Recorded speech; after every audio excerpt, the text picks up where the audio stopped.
Welcome back. So we're back here in module 11, and this is the second video. Now we've already talked about the different places we can get data from, and we brought that data in and we put it in a data frame. Now a data frame, if you recall, it's a structure available to us in Pandas. It's a commonly used structure for data science or data analytics. I'll talk about this more in the next module, the good and the bad associated with Pandas, or I shouldn't say Pandas, the data frame. In the next module, we will talk about performance, and in a way, we'll compare performance of using data frames compared to using lists. And which one's faster? Performance becomes an issue, and we'll talk about that in the next module. In this module, in this specific video, we're going to talk about data wrangling. And you see I've got 10 cells in here compared to 50 cells in the last video. So this one should be considerably shorter. Let's open them up. Oh, that was running them, not opening them. Let's go look at what do we have in wrangling. And what is data wrangling? Now, data wrangling, it's often referred to as data munging, and essentially it's making sure that the data has been prepared that makes it accessible and you can effectively do what you want to do when the time comes. And there's two aspects that we're going to deal with. This one is data wrangling, and the next one's going to be data cleaning, and they kind of go hand in hand. Traditionally, you will clean before you wrangle, but I wanted to talk about wrangling before we talk about cleaning. So, why would I want to wrangle my data? And you think about wrangling, it's cattle wrangling or something like that in the Wild West, they would have said. And that was a way to get everything in order so that we knew what was there and we were able to do what we wanted to with it. It allows us, if we go through and do data wrangling, it allows us to look at data from a more reliable perspective. We can work a little bit faster with what we're doing. We can be more efficient about what we're doing. Things work the way we expect them to work. It's like, well, what's he talking about? How is data, if it's data, it's data. Well, we think back to things that we've had to do in the past. When you ask a user to input some value, you call the input function method, and you prompt the user to perform some task. Enter your age. Now, if they entered the words 27, is that a valid age? Absolutely, it's a valid age. Can you divide 27, the words, by 2? No, you cannot. Well, you can segment it into 2 words, but you can't perform any math calculations on string data. You just can't do it. So the form that data's in is important. And there's some things we're going to talk about when it comes to data, so that when we look at things, what are the kind of things we would want to do to our data to make it the way we want it to be? So in essence, data wrangling in Python deals with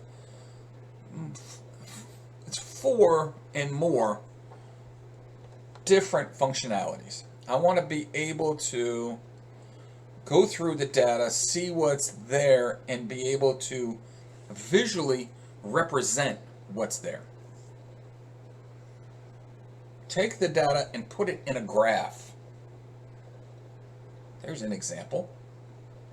Show the mins, the max, the average, things like that. Can I do a minimum yes, no? If the data is yes or no, is there a minimum to that? Oh man. So I need to have an understanding of what's in the data that I brought in, what's there, and is it in a form that I can actually do something with. Now in data frames, let's say, and I compared data frames to like an Excel spreadsheet. And in an Excel spreadsheet, if you had a cell, it's one of those little boxes, if you had a cell, let's say B11, and there was nothing there, when that was read into your data frame, it would say, well, there's NaN, and essentially we've got to put something in there. We can't have something empty, or an NaN, which I can't interpret it. It's not a number. So I'll go through and deal with these missing values, the NaNs. I may want to reshape the data and change how it's laid out. Maybe I want my columns to be rows and my rows to be columns. Is that what I need to do? So how it's laid out can make it more easier to manipulate or answer the questions that we're going to ask of the data. And then there's filtering. Sometimes there's stuff there, I don't need this. Now, there's other things that we may want to do, and it could be that, let's say that there's data that came in that had age based on categories. And depending on what your age was, we need to take whatever that was from 10 to 11, we need to break that into a category. So category 1, category 2, category 3. And we'll convert whatever's there to something we can actually use. And sometimes that could be, you look at the data and it says male or female. I don't want the word male or female in my data. I want a 0 or a 1. And essentially it's asking, are you one of those values, yes or no? And it could be, are these individuals female? Yes or no, 0 or 1. Are they males? 0 or 1. And based on that value, I then know, are we talking about males or females? Sort by gender. All of them that are 0, all of them that are 1. Okay. So that's some categorical issues we may run into. Now, after we brought in our data,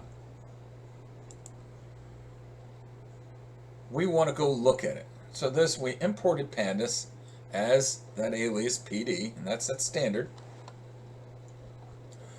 And that allows us to use the data frame object, or create a data frame object. And essentially, this statement right here, let's look at it, how it's set up. Curly braces, what's that tell you? Dictionary, Or, well, it could be a set. When we look at it, we see, no, that's a dictionary. So it's got a name and attributes. Name and attributes. Well, in this instance, these end up being columns, or commonly called features, columns and rows. The name column has 7 values. The age column has 7 values. Ooh. But when we get to marks, there's a couple of them that we don't have grades for. So we define this data as a dictionary, and then we take that dictionary and we convert it to a data frame.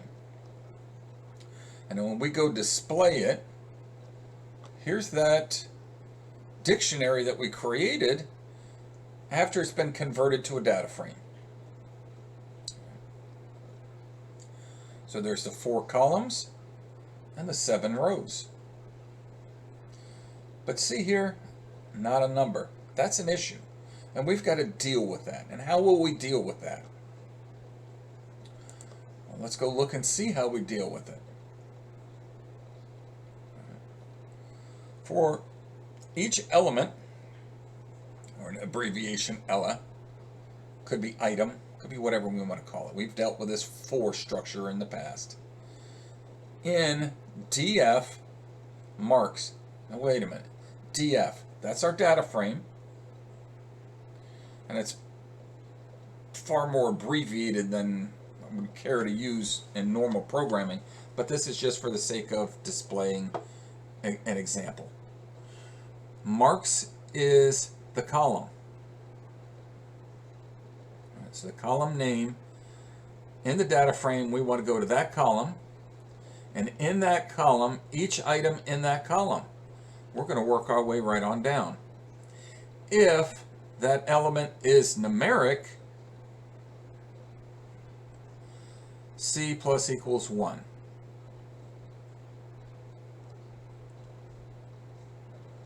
And then there's an average.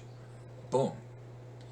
And then after that, replace not a number, any of those not a numbers, with whatever that average is.